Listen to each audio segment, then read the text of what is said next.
Now it's time for today's book club, where a best-selling author chooses a book from a lesser-known author for you to read. We've had selections from the likes of John Grisham, Jonathan Franzen, and Helen Fielding, among others. This morning, it's best-selling author, the man who wrote Angela's Ashes, Frank McCourt. And it's time for your selection. Frank, good to see you. Thanks for doing this. That's nice. Sorry about the theme song there. That's okay. We apologize.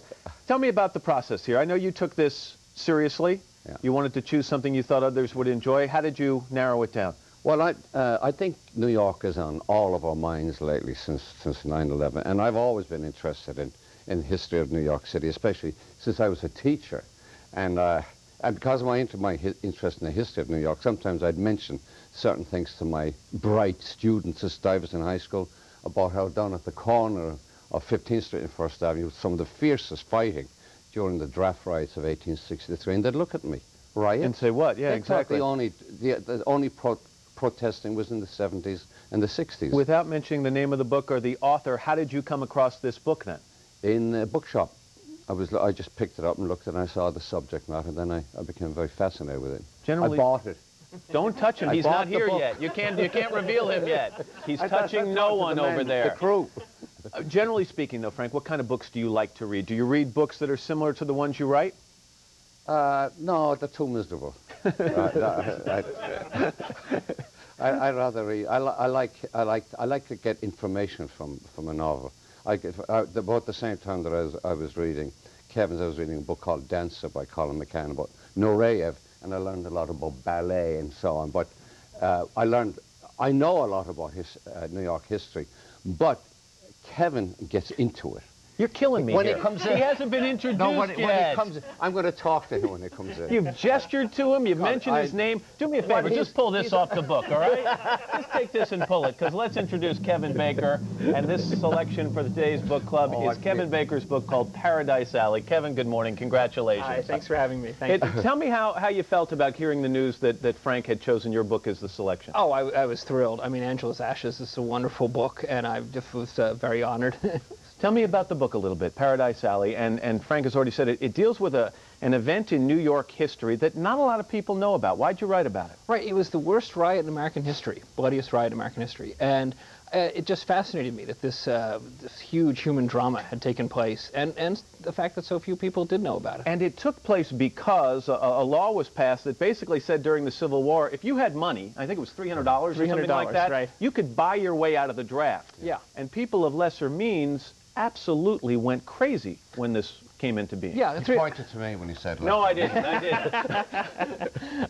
$300 was about a year's salary for a working man at the time, but it wasn't much for a rich person. And if you had it, you could buy a substitute and get out of this draft, first draft in American history.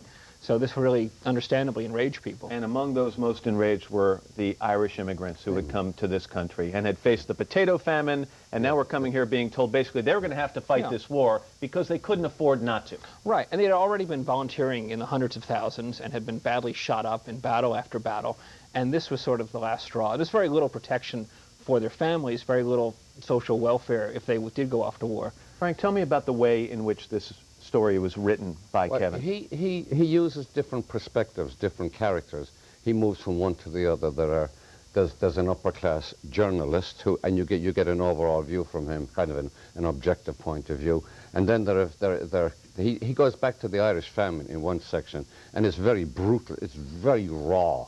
Some of the scenes he describes going into the cottages where the people have died, killing the dog and eating the dog and so on. It's very raw stuff, and it might upset a lot of people because they say, oh, the potato famine, people starve. It was worse than that. It was brutal. And then they leave that brutality to come to the brutality of New York City. We talked how dangerous New York was in the 1980s. It was nothing compared with the 1860s. And you mentioned we've got the fact that they're fighting the Civil War. We've got a race issue going on here. So you bring a lot of storylines together in this 3 days of rioting. That take place in Lower Manhattan. Right. Yeah, I mean, the story really revolves around these 3 Irish women who are living down on Paradise Alley in the lower slum wards, and they're separated from the men they love by the riot and have to rely on each other and on their own intelligence and courage to save their families and themselves from the mob. How do you feel about reviews?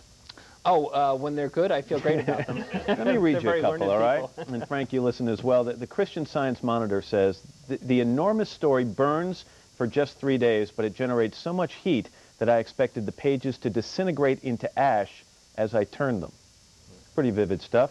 The New York Times, those 3 chaotic days provide the backdrop for Kevin Baker's extraordinary new novel, Paradise Alley. Baker is simultaneously a richly imaginative fiction writer steeped in historical fact and a meticulous historian.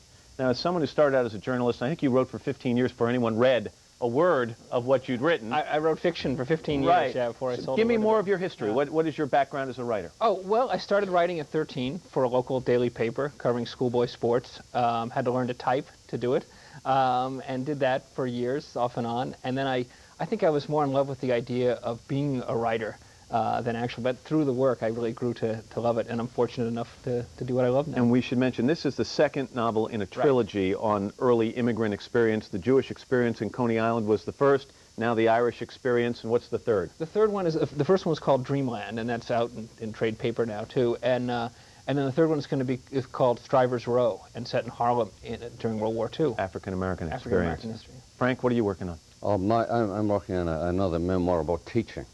Because I dealt with somewhat in my second book, Tis, but I didn't get into it, and it has never been done. Nobody has ever written about teaching. You were a teacher for, what, 30 years? 30 years, yeah. So I just wanted to show what it's actually like to be a teacher in the classroom. Well, again, not Dead Poet Society or anything like that. That's all. You spoiled brats in private schools. Our thanks very much, Frank, for taking part in this. We appreciate it. And Kevin, congratulations. Thank you. And of course, we're going to see you again in just a few weeks, later this month, along with a book club from somewhere around the country. If you'd like to read an excerpt from Paradise Alley, just log on to our website at today.msnbc.com. You may remember that earlier this month, best-selling author Frank McCourt was here, and he picked Kevin's Paradise Alley as the latest selection for our book club. After that, we asked you to start reading the novel because each month we invite different book clubs on to talk with the author. Now, along with Kevin, we have the Boston Book and Beer Club.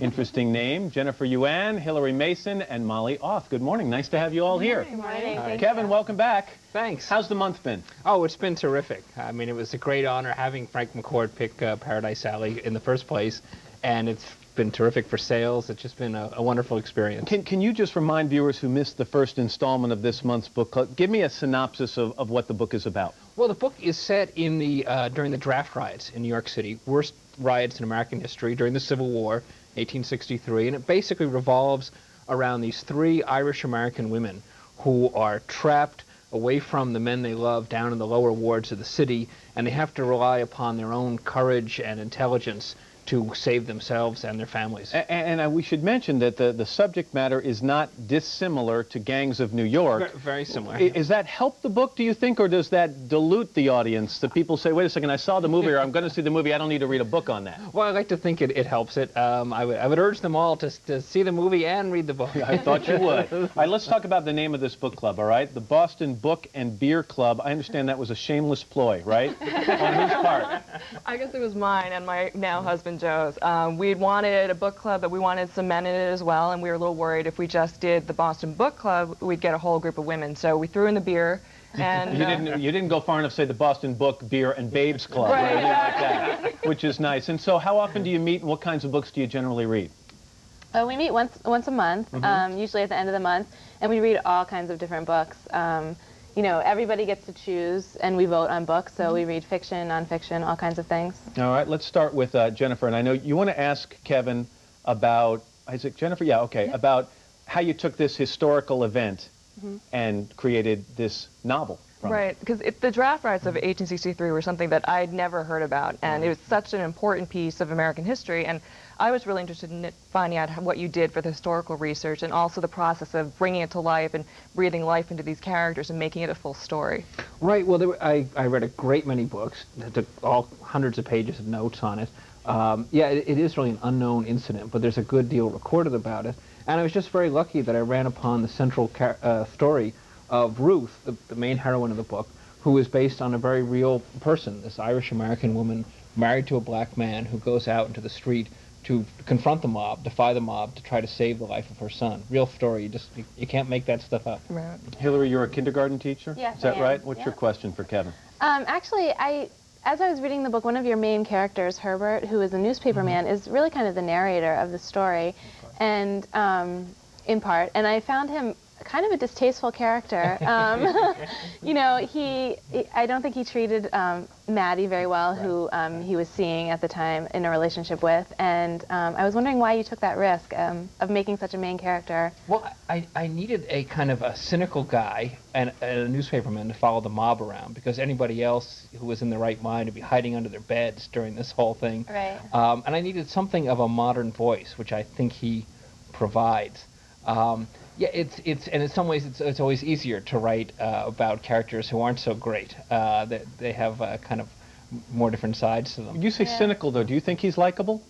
I think he's likable in the sense that almost any human being has a certain likable quality. He's aware of his deficiencies as a person and gets more aware of them as the book comes on. I didn't find him to be very likable either. And to a certain degree, the book is a big comeuppance for him. You know, he gets what he deserves in many ways. He ends up not in a very good situation at the end, and he can't find Maddie at the end, and that, you know, you sort of do feel bad for him then, I think. Molly, you're a financial consultant, is that right? That's right. And of Irish descent? I am. Now, a lot of this book obviously deals with Irish immigrants, but it also goes back and is a frank discussion of the Irish potato famine. How did you react to that? I thought you did a great job of bringing that or humanizing events like that. I mean, things that are so horrible to imagine. And you hear about those historically, and you hear, you know, the number of people who died and how long it lasted.